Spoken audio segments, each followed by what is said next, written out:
کتنے لوگ ہیں جو 365 دن مجبوراً روزہ رکھتے ہیں.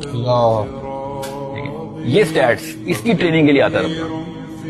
ہم تو سوچتے ہیں نا فجر سے افطار تک کے، مگر کروڑوں لوگ صرف پاکستان میں ہیں جو اس لیے رمضان کا انتظار کرتے ہیں کہ بچوں کو یہ کہہ سکیں کہ آج تو روزہ ہے.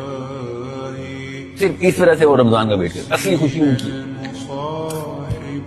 ورنہ ان کے بچے دن کو جب کھانا مانگتے ہیں نا تو ان کے پاس یہ جواز نہیں ہوتا کہنے کے لیے کہ میرے پاس پیسے نہیں ہیں، میں کیا کروں. تو یہ کہہ رہے ہیں جی ہاں، یہ اس لیے آتا ہے رمضان کہ ان لوگوں کو ان لوگوں کی شکلیں آنی چاہیے اور ایٹ لیسٹ ان لوگوں کے حالات تو سامنے آنے چاہیے. یہ بھی ہے دنیا میں اس وقت معاملہ. اور ہم یہاں پہ بیٹھے ہوئے کہ کھانے میں کیا کھانا ہے، افطاری میں کیا کھایا جائے. فروٹ چاٹ نہیں رکھے، فروٹ میں تو یہ نہیں تو مطلب سوچیں ہمارے پاس مینیوز، ان کے پاس ایک مینیو ہے کہ آج یس یا نو کھانا ہے یا نہیں. تو یہی ہے بات، میں آپ کو بتا رہا ہوں. میں نے تو ابھی تک کوئی صحابی ایسا نہیں دیکھا جس کی سیرہ میں وہ والی ٹریننگ نہ ہوئی.